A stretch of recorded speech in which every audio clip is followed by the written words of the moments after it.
Hi guys, welcome back to the channel, and today we're going to be reading Charlotte's Web Chapter 9, Wilbur's Boast.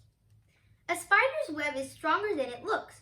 Although it is made of thin, delicate strands, the web is not easily broken. However, a web gets torn every day by the insects that kick around in it, and a spider must rebuild it when it gets full of holes. Charlotte liked to do her weaving during the late afternoon, and Fern liked to sit nearby and watch. One afternoon, she heard a most interesting conversation and witnessed a strange event. "You have awfully hairy legs, Charlotte," said Wilbur, as the spider busily worked at her task. "My legs are hairy for a good reason," replied Charlotte. "Furthermore, each leg of mine has 7 sections: the coxa, the trochanter, the femur, the patella, the tibia, the metatarsus, and the tarsus." Wilbur sat bolt upright. "You're kidding," he said. "No, I'm not either." "Say those names again. I didn't catch them the first time." "Coxa, trochanter, femur, patella, tibia, metatarsus, and tarsus." "Goodness," said Wilbur, looking down at his own chubby legs. "I don't think my legs have 7 sections." "Well," said Charlotte, "you and I lead different lives. You don't have to spin a web. That takes real leg work." "I could spin a web if I tried," said Wilbur, boasting. "I've just never tried." "Let's see you do it," said Charlotte. Fern chuckled softly, and her eyes grew wide with love for the pig. "Okay," replied Wilbur. "You coach me and I'll spin one. It must be a lot of fun to spin a web. How do I start?" "Take a deep breath," said Charlotte, smiling. Wilbur breathed deeply. "Now climb to the highest place you can get to. Like this." Charlotte raced up to the top of the doorway. Wilbur scrambled to the top of the manure pile. "Very good," said Charlotte. "Now make an attachment with your spinnerets, hurl yourself into space, and let out a dragline as you go down." Wilbur hesitated a moment, then jumped out into the air.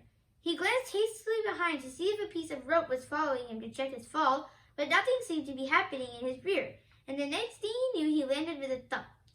"Oop," he grunted. Charlotte laughed so hard her web began to sway. "What did I do wrong?" asked the pig when he recovered from his bump. "Nothing," said Charlotte. "It was a nice try." "I think I'll try again," said Wilbur cheerfully. "I believe what I need is a little piece of string to hold me." The pig walked out to his yard. "You there, Templeton?" he called. The rat poked his head out from under the trough. "Got a little piece of string I could borrow?" asked Wilbur. "I needed to spin a web." "Yes, indeed," replied Templeton, who saved string. "No trouble at all. Anything to oblige." He crept down into his hole, pushed the goose egg out of the way, and returned with an old piece of dirty white string. Wilbur examined it. "That's just the thing," he said. "Tie one end to my tail, will you, Templeton?" Wilbur crouched low with his thin curly tail toward the rat. Templeton seized the string, passed it around the end of the pig's tail, and tied 2 half hitches. Charlotte watched in delight. Like Fern, she was truly fond of Wilbur, whose smelly pen and stale food attracted the flies that she needed. And she was proud to see that he was not a quitter and was willing to try again to spin a web. While the rat and the spider and the little girl watched, Wilbur climbed again to the top of the manure pile, full of energy and hope. "Everybody watch!" he cried, and summoning all his strength, he threw himself into the air head first. The string trailed behind him. But as he had neglected to fasten the other end to anything, it didn't really do any good, and Wilbur landed with a thud. Crushed and hurt. Tears came to his eyes. Templeton grinned. Charlotte just sat quietly. After a bit, she spoke. "You can't spin a web, Wilbur, and I advise you to put the idea out of your mind. You lack 2 things needed for spinning a web." "What are they?" asked Wilbur sadly. You lack a set of spinnerets, and you lack knowing how. But cheer up, you don't need a web. Sarkerman supplies you with 3 big meals a day. Why should you worry about trapping food?" Wilbur sighed. "You're ever so much cleverer and brighter than I am, Charlotte. I guess I was just trying to show off. Serves me right." Templeton untied his string and took it back to his home. Charlotte returned to her weaving. "You needn't feel too badly, Wilbur," she said. "Not many creatures can spin webs. Even men aren't as good as spiders, although they think they're pretty good, and they'll try anything. Did you ever hear of the Queensboro Bridge?" Wilbur shook his head. "Is it a web?" "Sort of," replied Charlotte. "But do you know how long it took men to build it? 8 whole years. My goodness, I would have starved to death waiting that long. I could make a web in a single evening." "What do people catch in the Queensboro Bridge? Bugs?" asked Wilbur. "No," said Charlotte. "They don't catch anything. They just keep trotting back and forth across the bridge, thinking there is something better on the other side. If they'd hang head down at the top of the thing and wait quietly, maybe something good would come along. But no. With men, it's rush, rush, rush, every minute. I'm glad I'm a sedentary spider." "What does sedentary mean?" asked Wilbur. "Means I sit still a good part of the time and don't go wandering all over creation. I know a good thing when I see it. and my web is a good thing. I stay put and wait for what comes. Gives me a chance to think. Well, I'm sort of sedentary myself, I guess, said the pig. I have to hang around here whether I want to or not. You know where I'd really like to be this evening? Where? In a forest looking for beech nuts and truffles and delectable roots, pushing leaves aside with my wonderful strong nose, searching and sniffing along the ground, smelling. You smell just the way you are, remarked a lamb who had just walked in. I can smell you from here.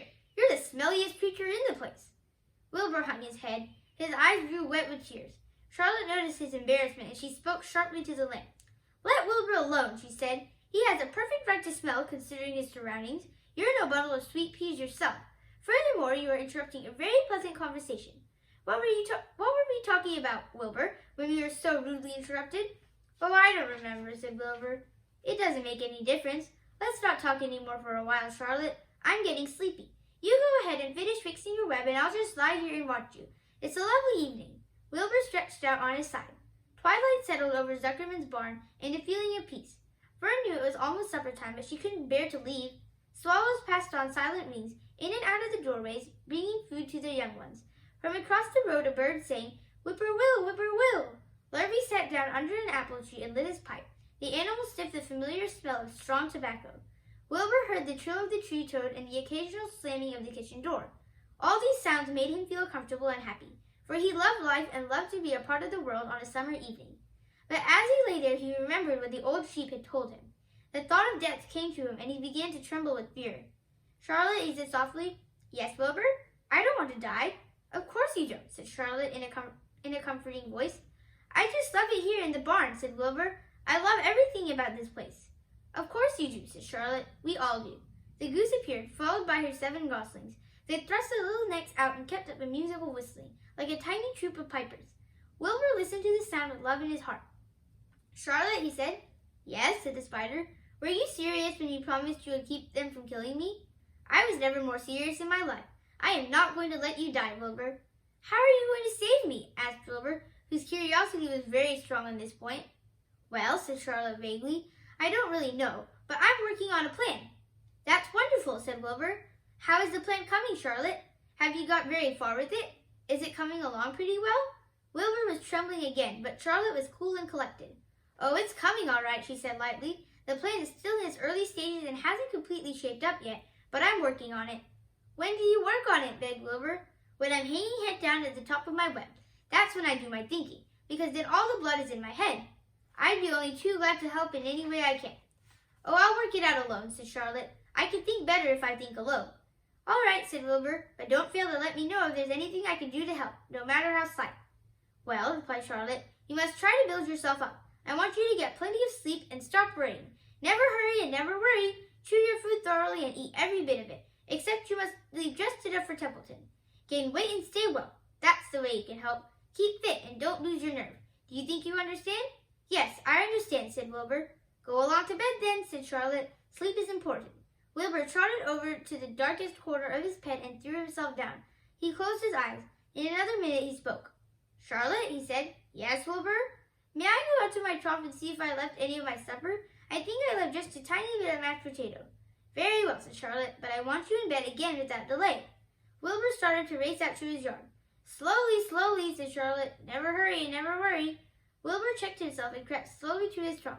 He found a bit of potato, chewed it carefully, swallowed it, and walked back to bed. He closed his eyes and was silent for a while. Charlotte, he said in a whisper. Yes? May I get a drink of milk? I think there are a few drops of milk left in my trough. No, the trough is dry and I want you to go to sleep. No more talking. Close your eyes and go to sleep. Wilbur shut his eyes. Fern got up from her stool and started for home, her mind full of everything she had seen and heard. Good night, Charlotte, said Wilbur. Good night, Wilbur. There was a pause. Good night, Charlotte. Good night, Wilbur. Good night. Good night. Thanks for watching. Make sure to like and subscribe.